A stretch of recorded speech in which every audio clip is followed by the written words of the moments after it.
How's it going, everyone? We're gonna get started in just a second, waiting for everybody to join up, and then we'll get it going.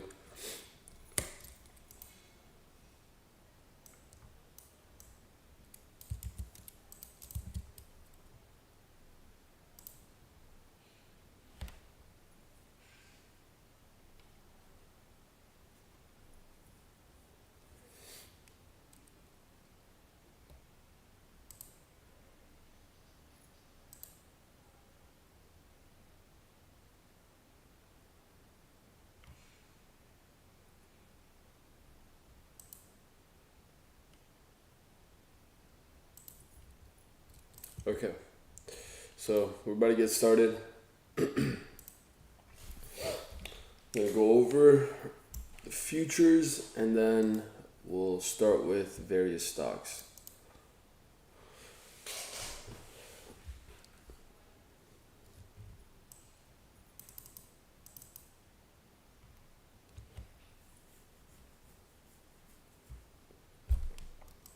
Okay, so if you go here,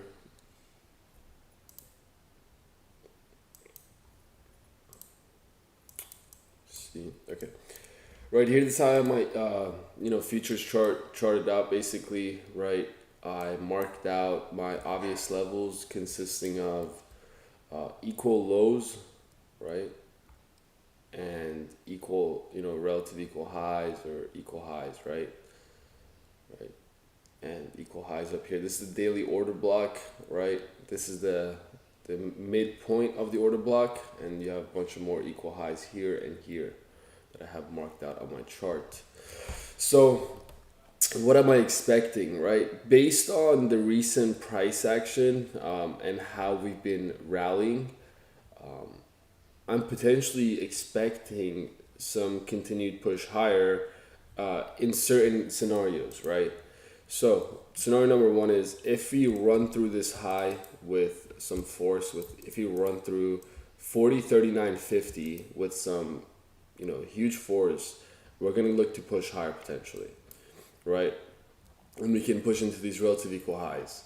If we don't, and we just tap into it, reject it, and reject this area aggressively, this 40-40 area aggressively, we can look to break down into these equal lows at 39-37 area, right? So it's all relative to what price action does and where the momentum of the move wants to take it.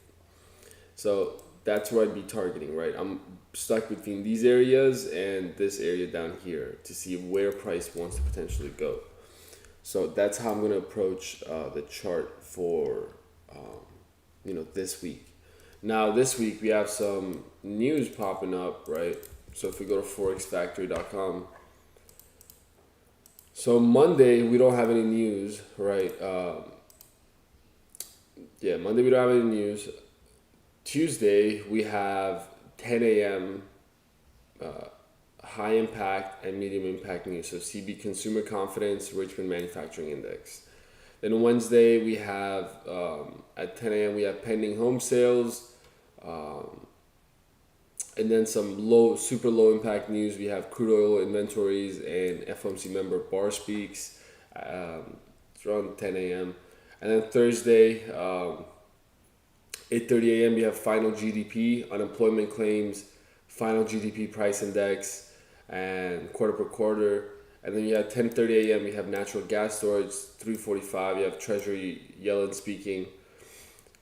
Friday we have 8:30 a.m. we have core price index. So there's news this week, right? The point is there's news this week, but nothing like crazy, like anything FOMC or things of that nature, because market tends to consolidate before those major events. So it's best to just be careful around that time. So, but these news impacts are gonna actually drive the market. So they're gonna actually push the market, making it, giving you large ranges to deal with, and it's not gonna consolidate right before it. So right now, the 4 hour, the daily, right, it all looks like it can potentially push higher above these highs. We'll have to see how price reacts once it gets there, right? We don't want to make any too quick of a decision, right, just yet. We just want to see, we want to get a feel for price in the morning session and then see what from 9 to 11:30 offers to us. So this is how I'm going to chart it out. This is how I have it charted out, right? If we pull back, lower potentially, we can look for a bounce, or if you take out these lows first, we can look for a bounce, or if you pull back around these levels right here, we can look for a bounce, right? I just want to see how price reacts to the general trend, right? If you go on SPY, we see that we're gapping up at least 2 points, right? There are 3 points from the previous close, right? So if we're looking at that, we see this gap, right? We see this gap here in price. We can actually look at it on ES slightly better. If you go on MES, right? I mean, go from electronic trading hours to regular trading hours.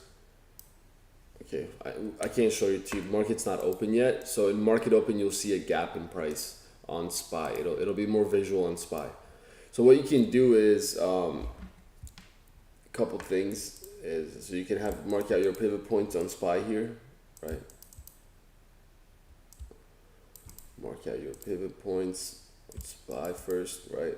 On the lower time frame. So pivot point number 1 right here. And you have your major pivot point down here, which you're probably not going to need it today. But you have this gap here entering this zone up here, right? So you can expect a potential rejection and for price to come back into this area, right? For price to come back into this area, right, and fill the gap potentially. Now, sometimes it may not fill the gap fully and just come halfway down or just slightly down and then push back up if that's the main scenario for the day. But what I'm going to frame it around is eventually this gap getting filled. What else could happen is that we actually can push higher in towards these levels up here first, then come fill the gap, right? Maybe we'll get an afternoon trend shift and then fill the gap. So how I approach these gap up and gap down days is that I don't really try to rush the chart or anything like that. I try to wait for something obvious to form for me to take the trade with, because from 9:30 to 10, it's going to consolidate and it's going to try to find out where it wants to go first before it makes that move. So that's how I would approach it. If we go back on MES here, right? Again, this high would be considered my buy side liquidity, right? So I'm going to mark it as buy side liquidity, right?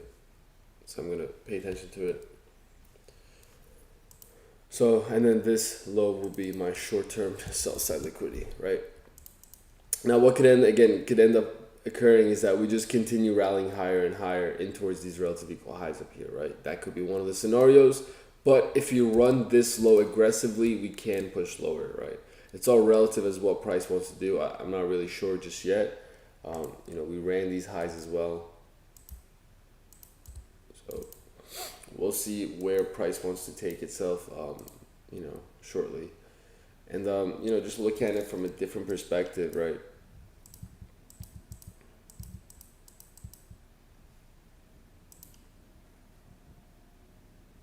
If you go here,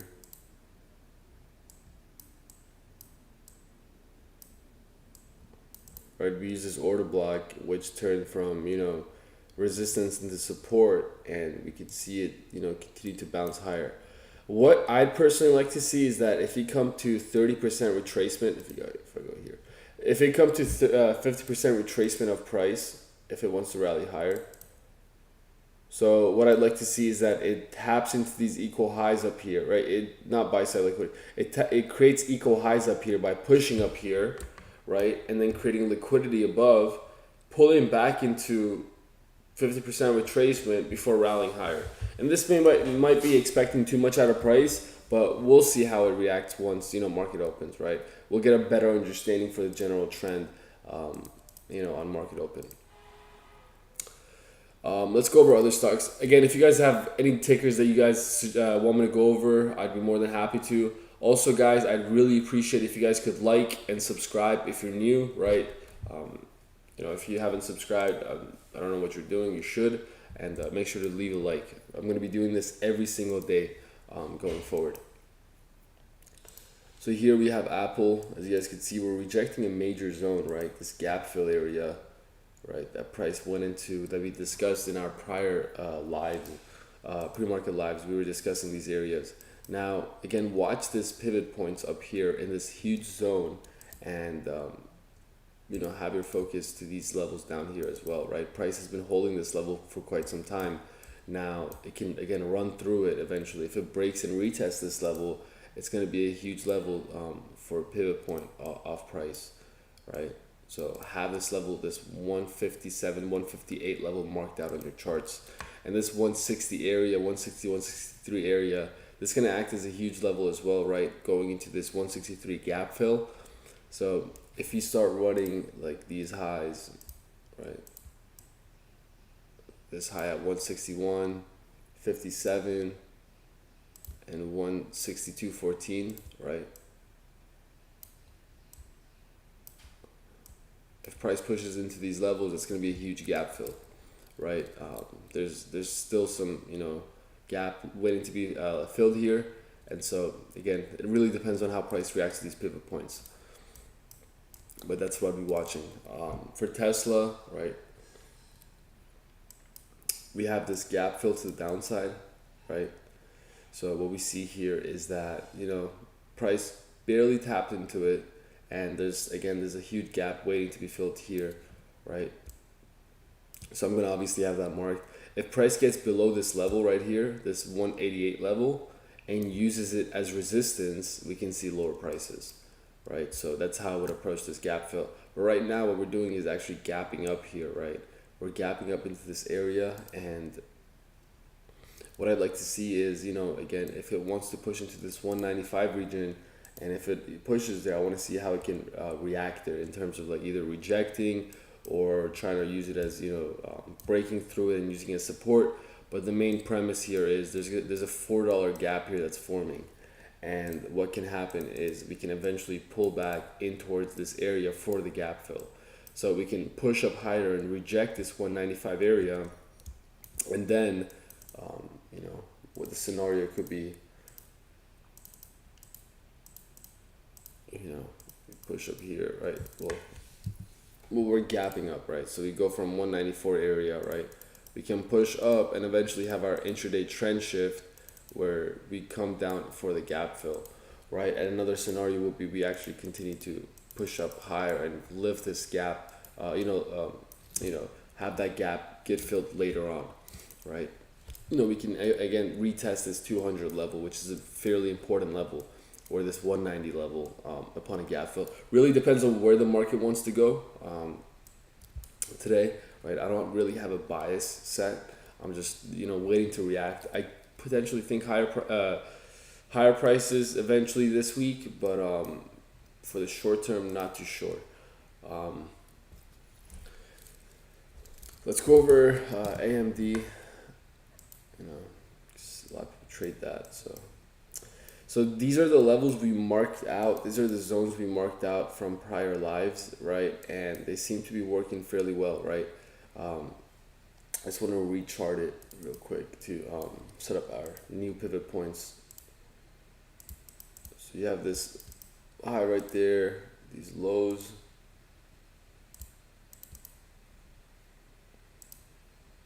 And the midpoint from this high to this low here will be around here, right? So this area could be utilized as a pivot point, right? So price can push up here as well, right? So you have this high for the pivot point.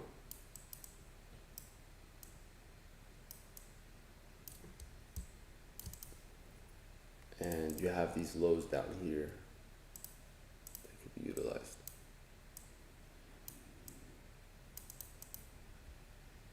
This low right here, right? So we're getting a slight gap in price here, right?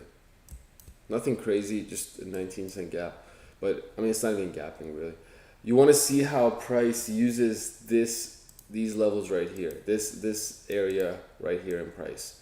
So if it holds above it, we can see higher prices, right? If it holds above this and does something like, we can see higher prices. What I can also do is, go back and chop in this level, right? I can chop in this level and then bounce or continue pushing lower, right? Again, it really depends on where the market's going, right? I don't really trade AMD or things of this, these things, so I can't really tell you, but that's what it looks like it's going. We might get that bounce here coming soon and potentially push. But if we start running these lows aggressively, right, we can get this continuation of the breakdown, right? So really depends on how it wants to treat this zone, this area, and this area up here. Let's go over NVIDIA. Again, guys, if you have any ticker requests, I'll be more than happy to go through them. Just put them in the chat. So NVIDIA here, just been bouncing and ranging between these two zones, right? Just forming low, high, higher, low, right? It's just been forming that back to back, and we're gapping up 2 points here, so we'll get a gap fill, and then we'll see how it reacts. I'll treat this the same way as well, right? From this high to this low, right? You have a midpoint area around here, right? So this is going to be also, pivot point around here, right? To see how price, reacts in this zone, right?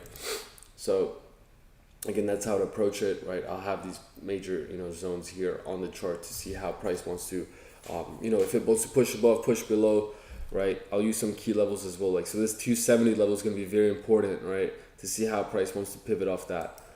So that's how I'd go about NVIDIA. I don't really trade any of these. I only trade futures, but it's just good to look at to see how price, wants to react and trade above or below these levels. Any ticket requests? We just went over AMD. Let's go over this options list here that I have. So, our stocks list. Let's see if there's anything that's pleasing to the eye on the daily or 4-hour chart that I'd like to potentially trade or whatnot.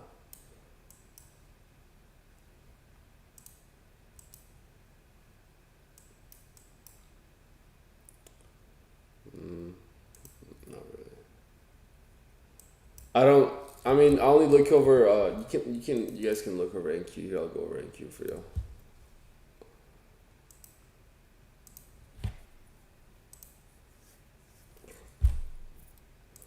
So if you're looking at NQ and ES chart, it's completely different. So just note how this looks, and right, it looks completely different on the daily chart. Let me hide these. Right, you see this is the ES chart and this is the NQ chart, right? So there's a clear divergence in price and where price is at relative to the chart, right? So if you're looking at ES in NQ terms, NQ's up here, right? It's up here and ES is down here still, right? So I think this discrepancy is going to cause price to catch up. I think where we're headed are this area right here.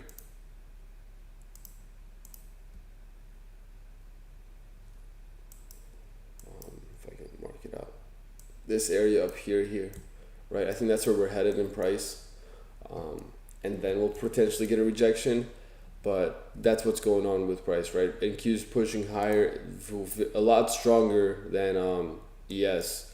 So what could happen for the morning session is we have these relative equal lows down here, right? And we can run these relative equal lows before we can continue pushing higher in price, right? We can see higher prices. Also, what you're seeing right now is a divergence in price. If I go here, all right, let me just use MES.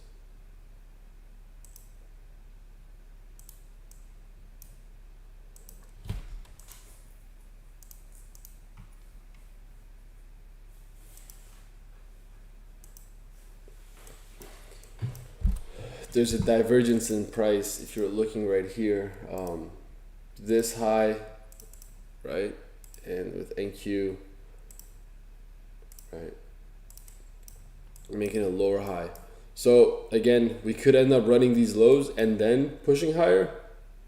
So I think that the weekly objective would be 13,250, right, for price to get to. So we can expand out of this area and tap into 13,250, 13,400, right? These areas would be important for price to get into. I think that's where the weekly objective is headed to, just based off price action alone. But that's what I'd potentially be expecting in price, right? We take out these lows first. I want to see this low get maintained, right? This 12, 6, 7, 8 level get maintained. If we drop lower, if not, right? Because what could happen is this fair value gap is can become support. You know, price can use this fair value gap as support and continue higher. Really depends on how it treats this high up here, right? This high and these lows, right? So that's going to be important for the pivot point for the morning session, and that's how I'd, approach the chart, right? To see if it wants to take out these highs first and so on and so forth, or what it wants to do, right? In this area, I don't really like to trade pricing around this area. I just want to let it play out a little bit, then I approach it. But that's what I'm seeing right now. But I mostly only focus on ES when I'm trading. We have 6 more minutes until I hop on the Discord. Any tickers that you guys suggest that you guys want me to go over, I'm going to go over my options list here for my tickers to see if there's anything, again, interesting that I'd like to potentially trade or be a part of. You have this coin breaking down. Oh, this is Chewy. Not coin. Chewy's breaking down pretty heavy. Let's see coin. What is coin doing? Yeah, coin just had this huge rally just based off Bitcoin going crazy from 50 to, damn, that's insane. I already know the option contracts on these went like insane. So it rallied. Let's see Bitcoin real quick. See what Bitcoin's doing. So Bitcoin, this is not my analysis here. Let me go here. Crypto.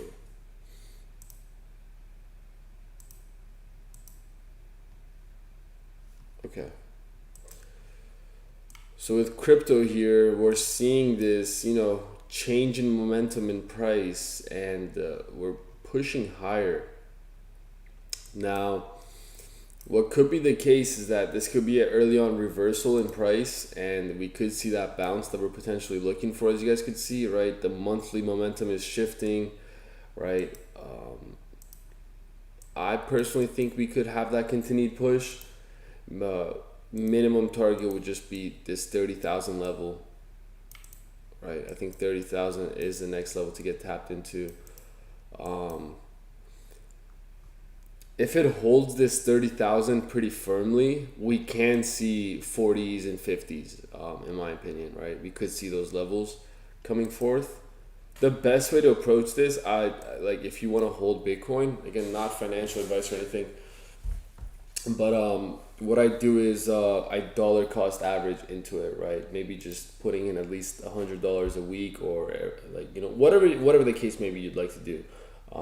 Not financial advice whatsoever. That's how I like to deal with Bitcoin. I don't really day trade it or intraday swing trade it. I don't do any of that. I just hold the position. I buy and hold the position. I don't really like to mess with it. But yeah. Beyond, I don't like to trade extremely low liquidity or stocks. I don't, or their options is pretty trash. You can't really trade it, so I wouldn't suggest trading beyond. If that's what you like, go for it. But I don't trade those stocks. Their contract, you're gonna get screwed on the contracts, and doesn't look good to trade at all. To be honest, I would put my attention elsewhere. Netflix. I don't. So one thing you want to look for, does the company make money? That's the main thing you want to look for. Um, I wouldn't hold these companies for too long beyond. Yeah, if it's not making money, then I wouldn't really be too interested. Because if they keep rising the interest rates, these companies are gonna they're gonna keep getting hammered. The companies that don't make money are they're all gonna get screwed. So I wouldn't, you know, put that as a main focus for long term investment. Your focus on long term investment should be strictly tech, in my opinion. Um, that's what seems to be working the best. It's been working very consistently for a very long time. That's the only thing I trust putting my money long term into. Again, not financial advice or anything, but I wouldn't, for long term, I really wouldn't trust any other company but tech to keep my money down in.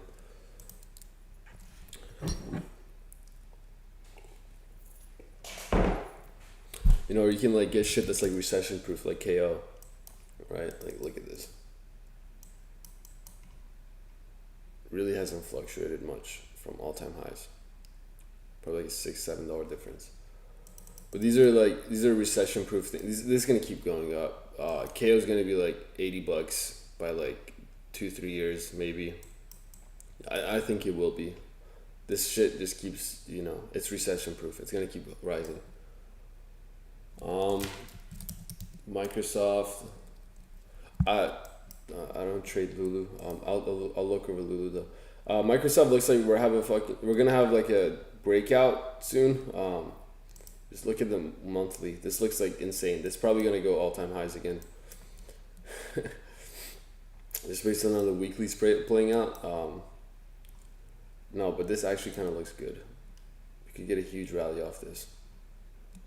Yeah, you have this consolidation here on this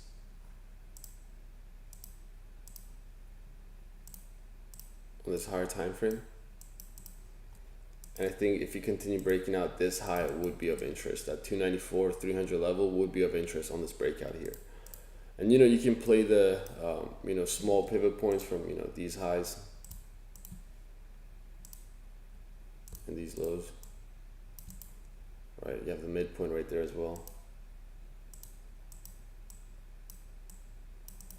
Right, you can play the pivot points, but I think if you break out, you can, what you can do is, you see the range of this consolidation would be the range of the breakout. So if it breaks out, we can see up to 297, 300 area. But this looks good though. Weekly, monthly looks really good for a continuation. So keep your eyes on it. You know, the weekly EMAs are breaking out as well, so should be interesting. Lulu, I don't trade earnings, guys, nor should you, but it's, I don't know. Let's see. Lulu's a $300 stock, bro. I did not know that. That's actually insane. It's pretty cool though.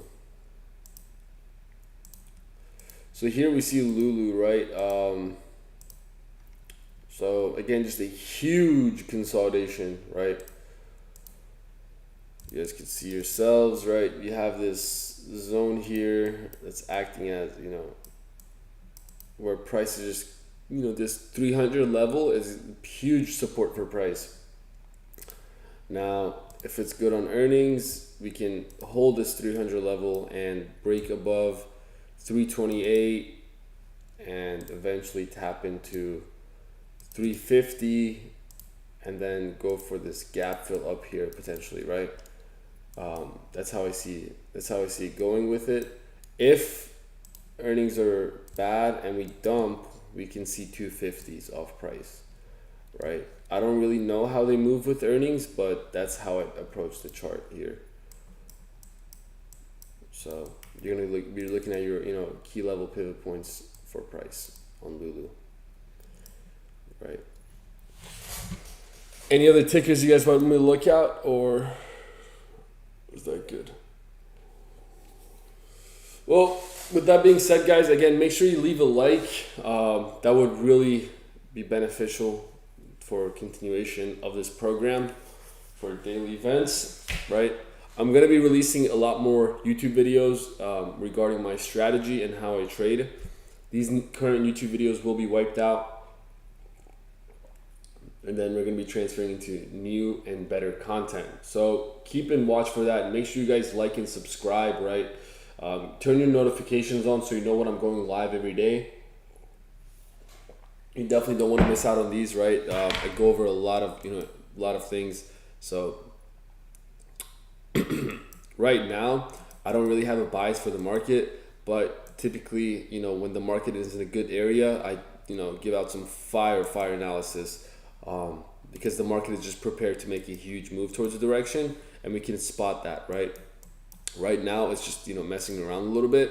It's gonna make a move, but right now I'm just trying to see what 9:30 brings, and I want to let market to play out until 10 a.m. So my main focus goes from 10 a.m. to 11 a.m. If you guys are not part of Champs Trading and you guys would like to see us live trade, the link is in the description. You guys can go ahead and join if you'd like. If not, that's completely fine. But I'm going to be going on to the Discord and starting to live trade there. So with that being said, thank you everyone for joining, and I'll see you guys tomorrow morning at 8:30 a.m. Have a good day.